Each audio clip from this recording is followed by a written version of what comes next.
자, 이제 오늘 소방심리학 계속 이제 그 의사결정에 대한 것 얘기하겠습니다. 자, 두 번째 영상인데요.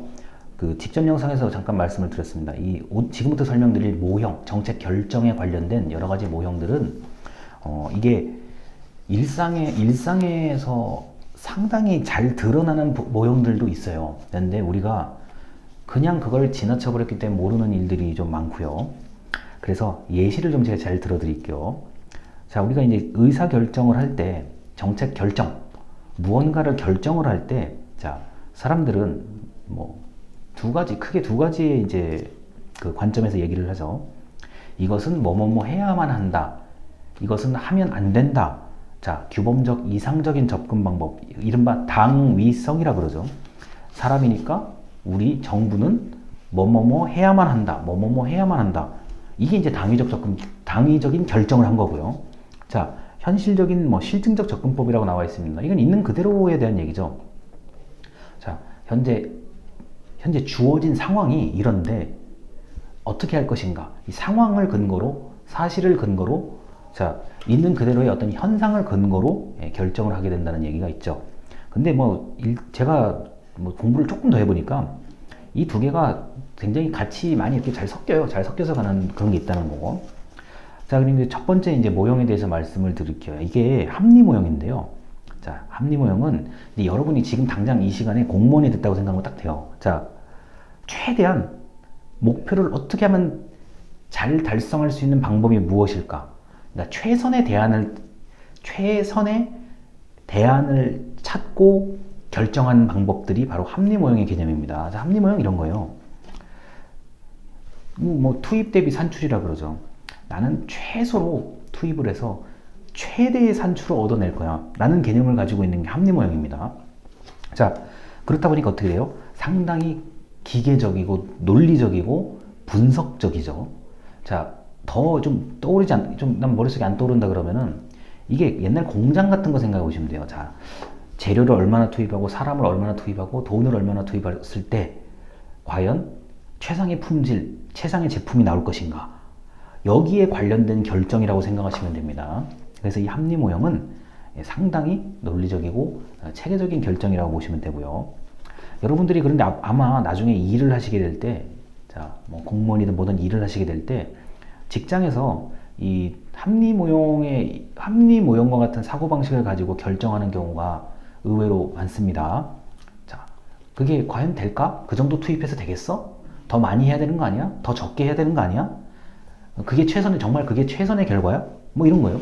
그게 정말 최상의 결과야? 이런 거. 이런 개념을 가지고 보시면 될 것 같아요. 자, 그리고 이제 만족 모형, 두 번째 만족 모형이요. 자, 만족 모형은 사람이 어떻게 모든 것을 다 분석해서 결정하느냐, 그건 아닌 것 같고, 일정 수준의 제한된 합리성이라고 얘기를 하죠. 자, 인간이 어느 정도 할 수 있을 만큼 만족할 만한 수준에서 뭔가 자료를 찾고 분석하고 판단한다는 거죠.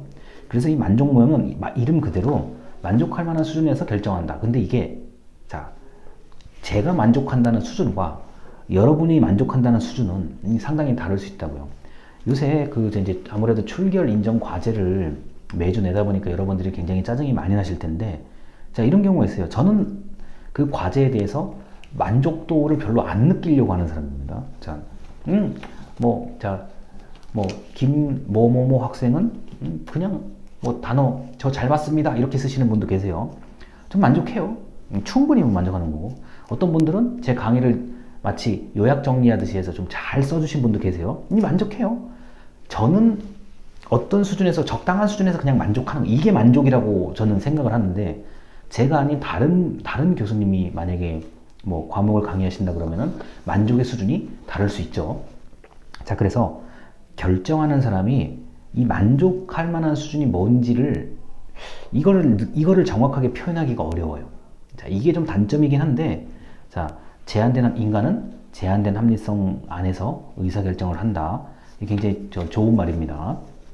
자, 이제 세 번째 연합 모형인데요. 이 연합 모형은 이게 이제 조직 내, 기업 같은 데서 이제 많이 벌어지는 일인데, 조직 내에서 사람들끼리 협상하고 타협하고, 그리고 가끔은 우리 팀이 더 잘 돼야 된다. 쟤네 팀이 더 잘 되면 안 된다. 이건 이제 정략이라고 하죠. 뭐 정략이라는 단어를 좀 어렵다 싶으면 이제 정치, 이제 기업 조직 내에서도 정치 활동이 분명히 있거든요.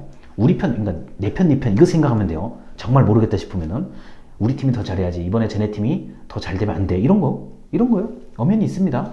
자, 이런 것들이 그 굉장히 뒤섞여서 문제를 해결하는 쪽으로 간다는 이 의사결정을 이제 연합모형이라고 얘기하는데, 자, 이게 이런 경우가 있어요. 우리가 이제 이게 이제 대학교 안에서는 뭐 동아리나 이제 그 학과 같은데 이런 게 있을 수가 있습니다. 자, 우리 학과 하나로는 힘이 부족해요. 근데 우리 학과가 이제 찾아봐야죠. 그러면 우리하고 비슷한 입장의 학과하고 이제 물색을 할 거 아닙니까? 야, 우리가 힘을 합치면 이번에 뭐 체육대회에서 뭘 할 수가 있을 것 같아. 그럴 수 있죠. 이게 연합모형 개념입니다. 아주 여러분 단적으로 얘기했어요. 대학교 안에 단적으로 얘기했을 때요. 자, 그러면서 이것저것 뭐 의사소통을 하면서 그 안에서 어떤 특정한 결정을 하는 거겠죠. 자, 예를 들어서 뭐 축구 경기를 하는데 선수는 누구 나갈 것이며 뭐 이런 거 등등등 우리 과하고 다른 과하고 타협을 해야 될 거 아닙니까? 뭐 이럴 때 연합모형의 어떤 시각이 좀 반영될 수 있다는 점을 알아두시면 될 것 같아요. 자, 그리고 점증모형인데, 자, 네 번째죠. 자, 점증모형인데 점진적으로 수정을 한다라고 그래요. 이게 이제 공무원의 의사결정에서 가장 많이 나타나는 것들인데, 이런 겁니다. 작년에 했던 정책을 그대로 해도 점증모형에 이제 해당되는 결정이고요.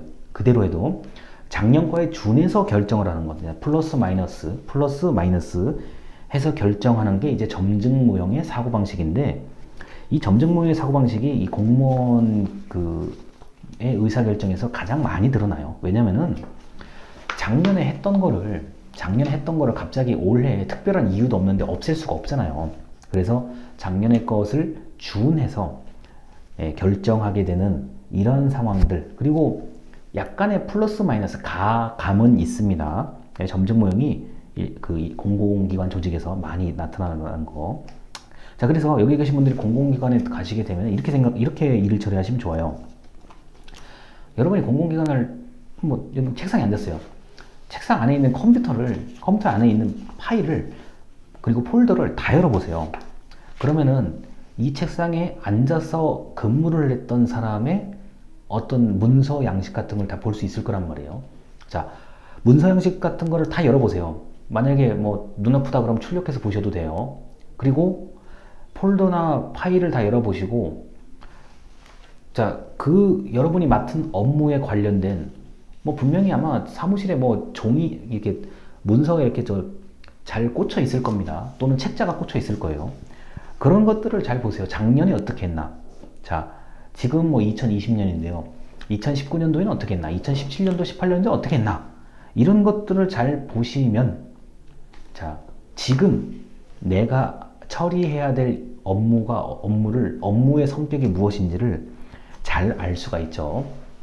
자, 갑자기 엄청나게 새로운 업무를 맡을 일이 별로 없어요. 이 공공조직 같은 경우는요. 자, 만약에 정말 새로운 업무를 맡는다고 하더라도, 자, 나는 새로운 업무를 맡지만 나의 뭐 동료라든가 뭐 상관은 그 업무를 해본 사람이 최소한 한 명 이상은 있습니다.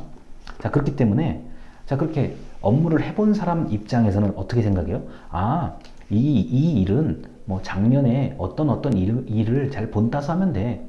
이 정책은 뭐 다른 나라의 어디 거를 참고해서 하면 돼. 뭐 이런 식의 결정들이죠. 그리고 이제 여러분들이 제일 와닿을 수 있는 거, 자, 뭐 소방서를 예를 들면 될 것 같아요. 여러분 동네에 소방서가 있을 텐데, 자, 어떤 소방서에서 어떤 프로그램을 하는 것은 뭐 적당히 또 그 다음 연도에도 하고 다다음 연도에도 하고 그렇죠. 뭐 예를 들어서 뭐 인공호흡 심폐소생술하는 방법이라든가 이런 것들은 뭐 작년의 방법, 올해 방법이 그렇게 다르지 않잖아요. 그리고 봉사하시는 분들도 뭐 보통 비슷비슷합니다. 뭐 그것도 프로그램이에요. 제가 지금 이 심폐소생술을 이야기하는 이유가 작지만 필요한 프로그램입니다. 자, 정부의 사업은 큰 것도 있지만 작은 것도 있어요. 근데 그 작은 것도 예전에 또는 작년에 했던 것을 이제 본받아서 하는 경우가 많고요. 큰 것은 더 말할 게 없죠. 이른바 매몰 비용 때문에 예를 들어서 자 어떤 사업 하나를 하는데 한 1,000억이 투자돼요. 근데 이게 1년에 끝날 게 아니라 몇 년 동안 걸쳐서 가요. 그러면은 아무래도 영향을 받죠. 전년도에 영향을 받고 저번 년도, 재작년도에 영향을 받죠. 그게 안 받으면 오히려 이상한 거잖아요. 그래서 매몰 비용의 개념도 한번 좀 고려를 해보셔야 되는 게 이 점증 모형의 이 어떤 그 방법입니다. 자, 근데 이제 여러분은 이렇게 생각할 수 있어요. 아, 왜 이게 심리학 시간인데 왜 이 모형을 왜 저렇게 얘기를 할까 하는데 저도 당연히 몰랐죠. 제가 뭐 대학교 때 저도 정책학이라는 수업 딱 한 번 들었거든요. 2학년 때 딱 한 번 들었고 뭐 사실 어떤 내용을 들었는지 기억이 하나도 안 나요. 기억이 하나도 안 나는데 그리고 뭐 대학원에서도 마찬가지로 정책학 수업을 한 2번 정도 들은 것 같아요. 근데 무슨 내용을 들었는지 분명히 그때 공부를 열심히 했던 거는 기억이 나거든요. 그런데 무슨 내용을 보고 공부를 했는지가 기억이 안 나요. 자, 이걸 언제 제가 좀 이해를 하게 됐냐면은, 저도 이제 사회생활을 조금 하기 시작하고, 여러분들을 가르치다 보니까, 이게 이제 적당한 예가 안 떠오르더라고요, 처음에는요. 근데 제가 이제 겪어본 걸 좀 되살려 보니까, 이게 일상에 있는 얘기들이에요. 자, 합리모형, 내가 정말 일을 정말 잘하고 싶을 때 어떻게 해야 될까? 자, 만족모형, 나는 시간도 부족하고 돈도 부족하고 능력도 부족해. 아, 이 정도면 됐겠지. 이 정도면 만족할 수 있겠지. 만족 모형이죠. 자, 연합 모형. 조직 내에서 내가 누군가하고 협력해서 협상해서 뭔가를 목표를 달성하기 위해서 뭔가 이렇게 계속 협의하고 뭐 때로는 싸우기도 하고 이러면서 결정하게 되는 그런 모형들이고요. 자, 점정 모형은 지금까지 길게 말씀드린 겁니다. 진흙탕을 헤쳐가는 과정이라고 하죠. 자, 이게 계속 지지부진해요. 이게 지금 내가 일을 하고 있는 건지 아닌 건지도 모를 때도 있고요. 왜냐면은 작년 거를 그대로 하고 재작년 걸 뭐 좀 그대로 한다고 했을 때, 야, 이게 진짜 창의적인 일이 아닌 것 같아. 맨날 똑같아. 작년하고 똑같고 재작년하고 똑같고 옆에 보니까 똑같고 저쪽 봐도 똑같고 내가 이거 일을 하는 건가 안 하는 건가 잘 모르겠어. 이런 느낌이 들 수도 있어요. 이 점증 모형은 말 그대로 뭐라고 하죠? 우리가 크게 걷는 게 아니라 잔걸음이요. 이게 자잘하게 걸어간다는 의미로 좀 떠올리시면 좀 이해하기 쉽습니다. 자, 그래서 이 모형이라는 게 이 원래는 정책학에서 나오는 좀 굉장히 비중 있게 다뤄야 되는 얘기인데 우리 뭐 심리학 개념에서는 지금 공무원을 예로 들어서 여러분들에게 이 정도까지 말씀을 드릴게요. 이 모형은 굉장히 좀 까다로울 수도 있는 부분입니다. 모르시면 저한테 이제 언제든지 질문을 제발 좀 해주셨으면 좋겠어요. 뭐 제가 하루에 3번 정도는 시스템에 꼭 접속을 해서 여러분들의 뭐 숙제 내는 거 이런 거 등등등 뭐 이런 거 다 읽거든요. 그래서 모르시는 게 있으면 저한테 꼭 물어보시기를 바랍니다. 자, 계속 이제 또 모형에 대해서 또 연속해서 이야기를 할 텐데 조금만 더 들으면은 뭐 그렇게 또 어려운 부분도 금방 지나갑니다. 자, 계속해서 이제 모형에 대해서 말씀을 드리도록 하겠습니다. 감사합니다.